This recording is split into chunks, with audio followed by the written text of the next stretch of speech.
ಮಾಡ್ಕೋಬೇಕು. ನಾವು ಲಕೋಟೆ ಇಲ್ಲ ಅಲ್ಲ, ಆ ಎಕ್ಸ್ಟ್ರಾ ಲಕೋಟೆ ಮಾಡ್ಕೋಬೇಕು. ಎಕ್ಸ್ಟ್ರಾ ಲಕೋಟೆಗಳನ್ನು ಹಾಕಿರ್ತೀವಿ ಅವರಿಗೆ. ವೆರಿಫಿಕೇಶನ್ ಯಾರು ಕಂಪ್ಲೀಟ್ ಮಾಡಿರಿ? ಯಾರು ವೆರಿಫಿಕೇಶನ್ ಯಾರು ಕಂಪ್ಲೀಟ್ ಮಾಡಿರಿ?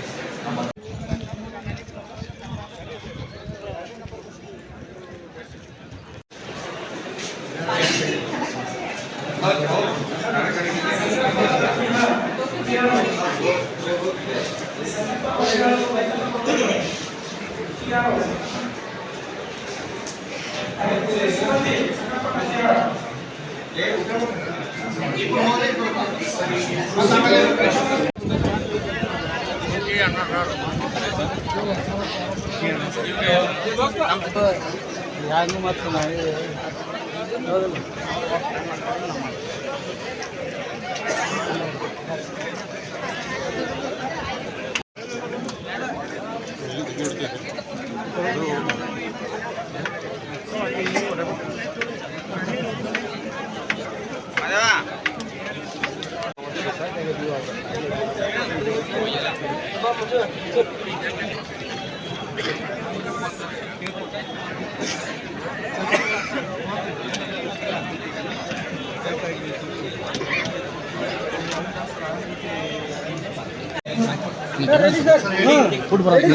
ಎಲ್ಲರಿಗೆ ನಮಸ್ಕಾರ.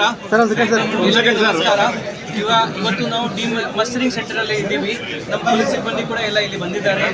ಅವರು ಈ ಪೋಲಿಂಗ್ ಪಾರ್ಟಿ ಜೊತೆಗೆ ಆ ಪೋಲಿಂಗ್ ಬೂತ್ ಅಲ್ಲಿ ಹೋಗ್ತಾರೆ, ಅಲ್ಲಿ ನೈಟ್ ಔಟ್ ಅಲ್ಲಿ ಮಾಡ್ತಾರೆ. ನೆಕ್ಸ್ಟ್ ನಾಳೆ ಬೆಳಿಗ್ಗೆ ನಾವು ಎಲ್ಲ ರೀತಿ ರೆಡಿ ಆಗಿದ್ದೀವಿ. ನಮ್ಮದು ಭದ್ರತೆ ಇವತ್ತು ಡೇಟಿಂದಾನೇ ಸ್ಟಾರ್ಟ್ ಆಗಿದೆ. ನಮ್ಮ ಸೆಂಟ್ರಲ್ ಫೋರ್ಸಸ್ ಅವರು ಕೂಡ ಎಲ್ಲ ಬೂತ್ಸ್, ಆಲ್ಮೋಸ್ಟ್ ಎಲ್ಲ ಬೂತ್ಸ್ ಅಲ್ಲಿ ಸೆಂಟ್ರಲ್ ಫೋರ್ಸಸ್ ಇದೆ. ಈ ಸರಿ ಬೈ ಎಲೆಕ್ಷನ್ ಕೆಲವು ಪಾರ್ಟೀಸ್ ಅವರು ಕೆಲವು ಬೂತ್ಸ್ ಲಿಸ್ಟ್ ನಮ್ಮ ಜೊತೆ ಶೇರ್ ಮಾಡಿದ್ದಾರೆ. ಈ ಪಾರ್ಟಿ ಅವರು ಮಾಡಿದ್ದಾರೆ, ಆ ಪಾರ್ಟಿ ಅವರು ಮಾಡಿದ್ದಾರೆ. ನಮ್ಮ ಹತ್ತಿರ ರಿಸರ್ವ್ ಸ್ಟಾಫ್ ಇತ್ತು. ನಾವು ಇನ್ನೂ ಎಡಿಷನಲ್ ಭದ್ರತೆ ಆ ಬೂತ್ಸ್ಗೆ ಕೊಟ್ಟಿದ್ದೀವಿ. ಎಲೆಕ್ಷನ್ ಕಮಿಷನ್ಗೆ ಕೂಡ ಅದ್ರ ಬಗ್ಗೆ ನಾವು ತಿಳಿಸಿದ್ದೀವಿ. ಎಲ್ಲ ರೀತಿ ನಾವು ಪ್ರಿಪೇರ್ ಆಗಿದ್ದೀವಿ.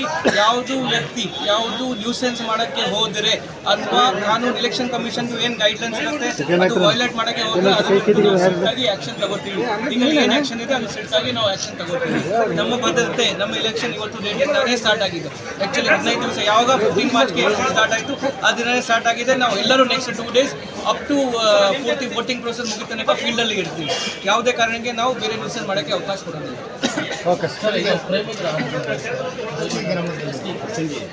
ಸಂಗಿ ಇಬ್ಬರು ಇದ್ರು. ನನಗೆ ಪ್ರೆಸೆಂಟ್ ಇರೋ ಮಾಹಿತಿ ಪ್ರಕಾರ ನಿನ್ನೆ ಅವರಿಗೆ ಜಗಳ ಆಗಿದೆ. ಅವರು ಇಬ್ಬರು ಸೆಪ್ರೇಟ್ ಸುಸೈಡ್ ಮಾಡಿದ್ದಾರೆ. ಇಬ್ಬರು ಫ್ಯಾಮಿಲೀಸ್ ಅವರು ನಮಗೆ ಯಾವ ರೀತಿ ಕಂಪ್ಲೇಂಟ್ ಕೊಡ್ತಾರೆ ಆ ಪ್ರಕಾರ ನಾವು ಕೇಸ್ ತಗೋತಾ ಇದ್ದೀವಿ. ಈಗಾಗಲೇ ಅಲ್ಲಿ ಲೋಕಲ್ ಆಫೀಸರ್ ಅಲ್ಲಿ ಇದ್ದಾರೆ, ಅವರು ಕೇಸ್ ತಗೋತಾ ಇದ್ದಾರೆ. 19 ವರ್ಷ ಹುಡುಗಿ ಪ್ಲಸ್ ನನ್ನ ಈಗ ಇನ್ನೊಂದು ಡಬಲ್ ಚೆಕ್ ಮಾಡ್ತೀನಿ.